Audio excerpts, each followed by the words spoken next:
मी विजय नंदलाल पवार, कला वाणिज्य विज्ञान महाविद्यालय कुरा कापोडा इथून आलो. मी ज्या क्षेत्रातून आलोय ते क्षेत्र म्हणजे प्रॉपर सातपुड्याच्या पायथ्याशी लागून. माझ्या क्षेत्रामध्ये पाण्याची काहीच कमी नाही.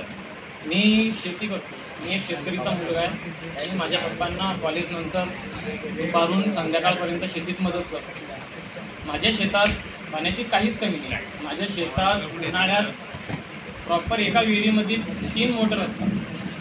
एक आमची स्वतःची आहे, एक माझ्या मोठ्या पप्पाची आहे आणि एक पप्पाचे मित्र आहेत. आमच्या शेतीमध्ये पाणी नाही तर आम्ही त्यांना आमच्या विहिरीतून पाणी दिलेलं आहे. ते आमच्या विहिरीतल्या पाण्यावर त्यांची शेती करतात. तरी पावसाळ्यामध्ये आमच्या शेतीमध्ये जे पाऊस पडतो त्याच्यातून शेतीतला बांधारा फुटून ते माती वाहून जाते, म्हणजे ते पाणी टिकत नाही.